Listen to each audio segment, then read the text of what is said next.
In today's video, I'm going to teach you how to get out of Superscript in Google Docs. If you've ever found yourself stuck with text floating slightly above the rest of your document, you know how frustrating it can be to bring it back to normal. But don't worry, it's actually quite simple once you know where to look.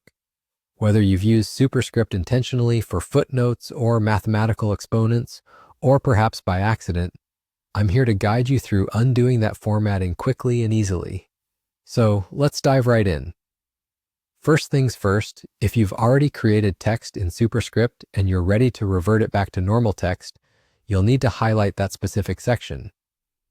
Once you've selected the portion of your text that's in Superscript, look up to the top menu and find the option labeled Format. Give that a click and you'll see a drop-down menu.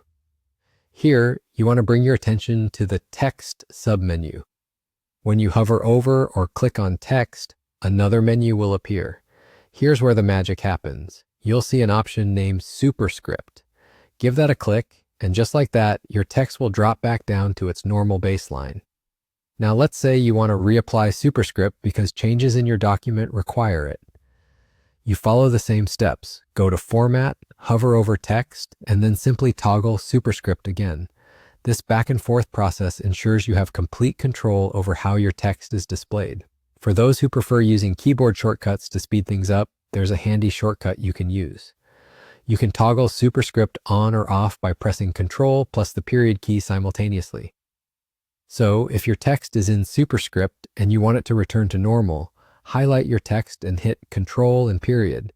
If you need to apply it again, or if you happen to make an error, simply use the same shortcut to reverse it.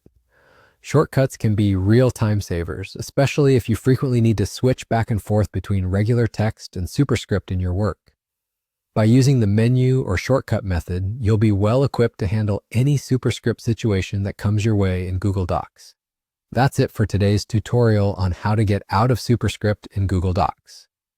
I hope you found these steps clear and easy to follow. If you did, don't forget to like this video, leave a comment if you have any questions or feedback, and subscribe for more helpful tutorials. Thanks for watching and happy editing.